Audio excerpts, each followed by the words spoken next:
ഞങ്ങൾ സഫാരിയിലൊക്കെ ഉണ്ടായിരുന്ന ഷെഫീഖ് മേലാറ്റൂരിൻ്റെ ഇന്നലെ ആയിരുന്നു ഇതിൻ്റെ തണ്ണിമത്തൻ, നമ്മുടെ നാട്ടിൽ വത്തക്കാന്ന് പറയും, അതിൻ്റെ വിളവെടുപ്പ്.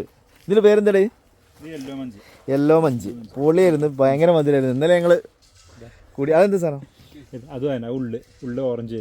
അതിൻ്റെ പേര് orange Munch. Orange Munch, yellow Munch. Yellow Munch ഞാൻ പൊളിച്ച് കാണിച്ചു തരാം, ഭയങ്കര മധുരമായിരുന്നു. അതെന്താ? ഷമാമ. ഷമാമ. ഇതിൻ്റെ പേരെന്താ? വിശാല. നമുക്ക് തോട്ടം കാണാൻ പോവാം. 3-4 വട്ടം വിളവെടുപ്പ് കഴിഞ്ഞു. ഇതാണത് സാധാ തണ്ണിമത്തനാണ്. ഓക്കെ. എത്ര ദിവസം വേണത് ഇതാവാൻ?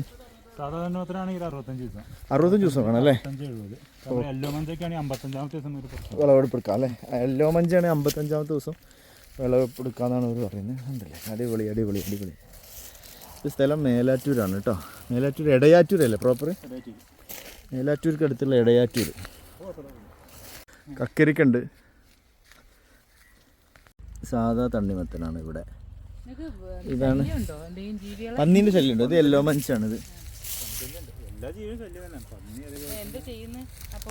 ഞങ്ങൾ രാത്രി തീറും ഒരു 10 മണിയൊക്കെ രാത്രി. പിന്നെ വെയിലുള്ളതുകൊണ്ട് വെയിൽ വേണമല്ലേ ഇതിന്? നല്ലോണം നല്ല വെയിൽ വേണം. വെയിൽ വേണം, നല്ല വെയിൽ വേണം.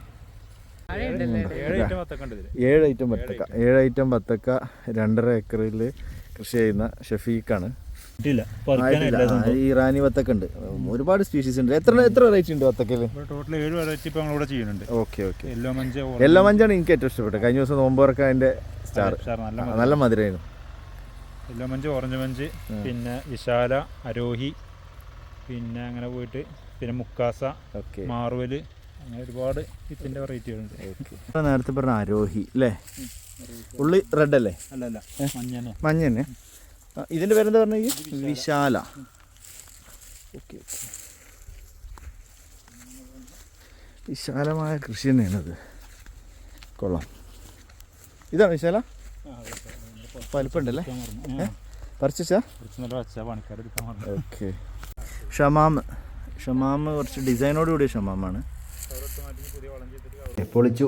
ഈ തൊലിയുടെ കട്ടി വളരെ കുറവാണ്, അതുകൊണ്ട് തന്നെ കുറേ ദൂരത്തേക്കൊന്നും എക്സ്പോർട്ട് ചെയ്ത് നടക്കില്ല. കുരുവില്ല, നല്ല മധുരമാണ്. അപ്പോൾ ഈ നമ്പറിൽ ഡയൽ ചെയ്ത് ഷെഫീഖിനെ വിളിച്ച് വാങ്ങിച്ചോ.